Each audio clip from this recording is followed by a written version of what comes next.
క్రికెట్‌లో ఒకే బంతికి 286 పరుగులు రావడం ఎప్పుడైనా చూసారా? ఏంటి ఈ విచిత్రం? ఒకే బంతికి 286 పరుగులు ఇదెలా సాధ్యం అనుకుంటున్నారా? ఈ సంఘటన జరిగి ఇప్పటికి 131 ఏండ్లవుతుందండి.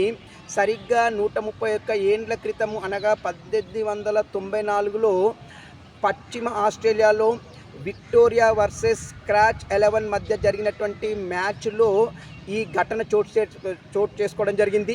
విక్టోరియా బ్యాట్స్‌మెన్ కొట్టినటువంటి బంతి బౌండరీ లైన్ దగ్గర ఉన్నటువంటి చెట్టు కొమ్మల్లో చిక్కుకుపోవడంతో టోటల్‌గా ఆ బంతిని తిరిగి తీసుకొచ్చే లోపు అంటే ఆ బంతిని చెట్టు కొమ్మల మధ్యలో రైఫిల్‌తో పేల్చడంతోటే ఆ బంతి కింద పడిందండి.